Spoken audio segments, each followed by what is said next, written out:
बिस्मिल्लाहिर्रहमानिर्रहीम अस्सलाम वालेकुम जी मेरे काश्तकार भाईओ। मेरे सामने तुसी गंदम का प्लाट देख रहे हैं। फास्फोरस पूरी, जिंक पूरी, यूरिया पूरा। अच्छा हुण जो इदां दा मौसमियाती तनाज़र होवे तो फिर सानू की करना चाहिए।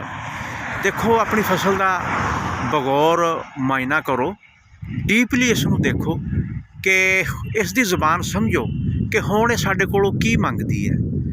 देखो काम तो सारे अल्लाह ताला दे, अगर तो रोशनी पूरी मिलती तो फिर तो लहरां ही बहरां होणियां सीगियां, लेकिन जदों मौसम इदां दा होवे तो फिर जदों ये सारे लाग विहार असीं पूरे कर लए आ ते